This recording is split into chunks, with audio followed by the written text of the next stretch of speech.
Hey there guys, how's it going? It's me, kingtimmeh, giving you a special bonus video today. I don't often do 2 videos a day, but I saw something which, I want to talk about. So I was on the old Twitter, or whatever you want to call it. And one of these top trending things was it's about World Autism Day. Sorry, I should say World Autism Awareness Day. And I just wanted to make a quick video about it. Ready? Because you might know, you might not know, I've got Aspergers syndrome. Diagnosed a couple of years ago now. It wasn't really diagnosed with it when I was a kid, but I'd always shown some sort of I'd always shown symptoms of it, but never really got it checked out because it wasn't a huge deal. But I was a very weird kid growing up, and after I got my diagnosis, I sort of figured out why. Now, as you might know, Asperger's it's on the spectrum. It's not like really full blown autism. It's a sort of like a branch of it. It could be quite high functioning or more low functioning. I'm on the sort of more high functioning end of stuff where I'm quite an independent person. Some people with autism actually cannot be as independent as they want to be. You have to have a lot more support than normal. I'm fortunate enough to be fairly independent. Yeah, I get confused about some stuff, but on the whole, I live on my own, that sort of deal, so it's all good. And it's basically a neurological thing where you just really you view the world pretty differently. I view things very differently, and it's not really a good thing or a bad thing. It's just what it is, And many other people have the same sort of a viewpoint as me. I'm quite highly sensitive to sound. That's why I don't like being in big crowded areas, because I do not know what is going on. I can't talk to people in crowded areas because I can't. I try to. I don't know what they're saying though. I just don't. I've got to concentrate on one thing at a time. That's very common with people with Asperger's. You just can't seem to concentrate on more than one noise. Your ears just get completely flooded, and you just get anxious because if you can't hear stuff properly, then it's just basic human instinct just to say, okay, what's going on? My body is nervous. I need to get out of it. It's like a survival mechanism, even though you're not in any danger, but you just can't concentrate on anything. You've got to do one thing at a time, and it's impossible in a big crowded situations of loads of people talking like different languages and loads of different sounds. I'm like, need to get out of here right away. That's why I just don't go into like nightclubs or pubs. I've been in pubs before with friends, and I do struggle. I don't show it, but inside I just sort of do. Growing up, I've learned to sort of hide it in a way. When I was younger, obviously, when people are younger, they don't tend to hide it because they don't really seem to care. Because as you grow up, you seem to care a lot more about what people think of you, and that was definitely me growing up. When I was a teenager, I was really self-conscious, and I was trying to fit in. I was trying to fit in a lot. I was just trying to be someone else. I knew I was different, and I was trying so hard to be normal, but of course, when I was trying hard to be normal, it made it worse. It made me stand out even more because I was trying to be someone who I just wasn't, and it didn't really reflect well on me. And I thought because I was replicating normal behaviour that I'd be all right, but that was what was happening in my own head. But someone else's viewpoint, someone without Asperger's, viewed it completely differently, and I was viewed as even more strange and weird. And I was trying to fit in. I was trying to do the whole drinking thing, even though I didn't really want to. Just to sort of fit in. When actually I realised that you didn't have to fit in. I didn't really have to fit in. I was still accepted by my friends and family, and I still am. I'm accepted by you guys and the friends who I still talk to, and of course my family. I see my family very often. I see them at least once a week now. So it's they've accepted me all these years, so I don't think that's going to stop anytime soon. But there are some very funny sides to it, because I often take things at face value, as in literally. And honestly, I've been in some situations where I take the situation literally, and it's just quite funny. It's awkward. Like I remember one time I used to work in a hardware store. One of my co-workers asked me to. He jokingly said, "Oh, do you reckon you could lift this big pallet of paint buckets?" And these were full, like, 2 litre paint buckets. You know, these are pretty heavy stuff. And then I actually got down and I tried to lift it. And obviously he didn't mean for me to actually lift it. It was just having a laugh. But that's what happens. Honestly, your brain, it's automatic. I don't think about it. I'm not thinking what I'm doing. I get asked to do something and I take it at a literal value, even though they're just joking around. My brain just doesn't process it. Same with some sorts of humour, like sarcasm. If someone's been sarcastic, I don't get it.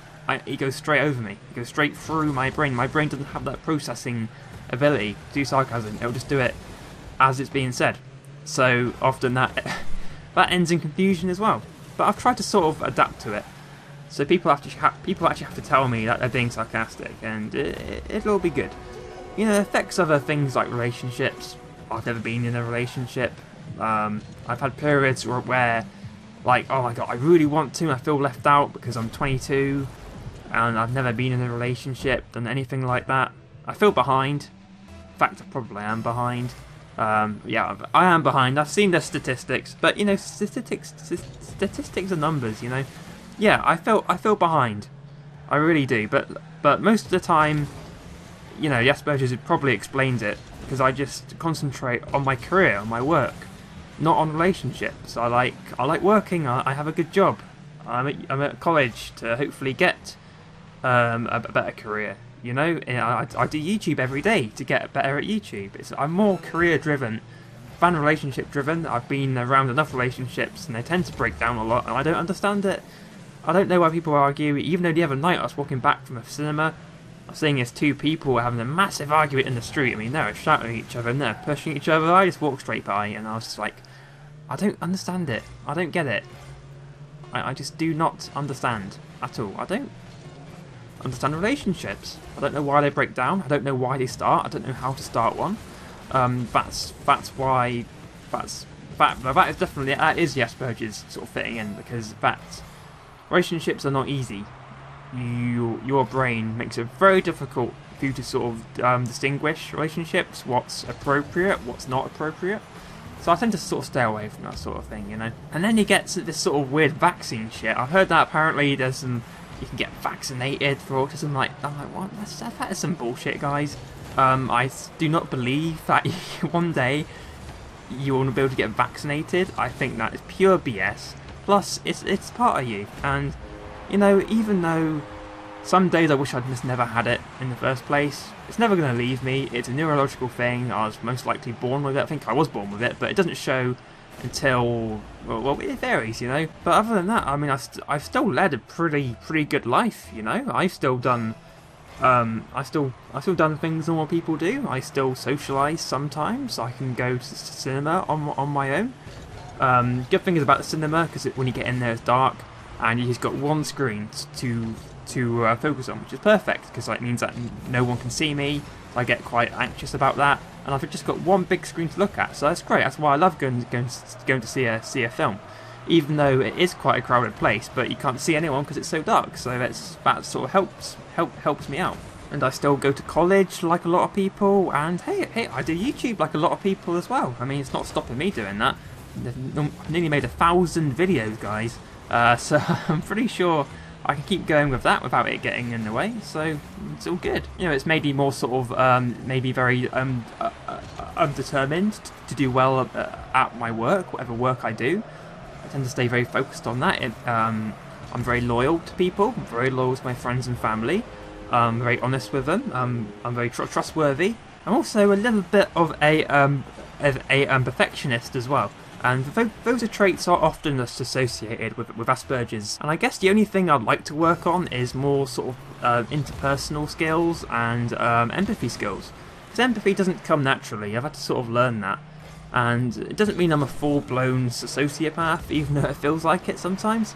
I try and be as empathetic as I can.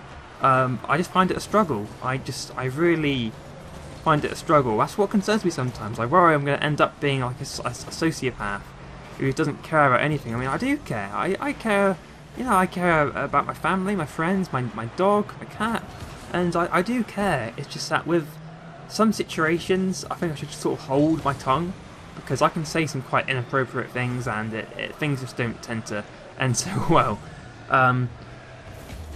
So yeah, basically guys, that's sort of a bit of an explanation really about how I deal with it. I think I've dealt with it extremely well. It's not severe as in some cases, so I'm pretty darn fortunate in that respect. But you know, it doesn't really affect me too much. It's just who I am. For 22 years, it's been who I am, and you know, I'll live through life with it. Hopefully, I'll still do well, and it's all that matters. As long as I have a good life, it's all that matters. So guys, I hope you enjoyed this little video. You might know more about it than me, because I just have, because I've been diagnosed with it for about 3 years now. I don't know tons about it. I've read sort of leaflets about it, but you know, it varies. You know, even I've got other friends with Aspergers, so, and we're completely different people. So it's quite interesting. You know, it's quite interesting to delve into all this psychological stuff. It's all good fun. So guys, hopefully you enjoyed today's little bonus video. I should probably stop rambling now. So yeah, I will see you in the next video. Just wanted to do this because why not? It's a good opportunity to sort of talk about these things. So see you later guys, have an awesome day, and I love you all. Bye everybody.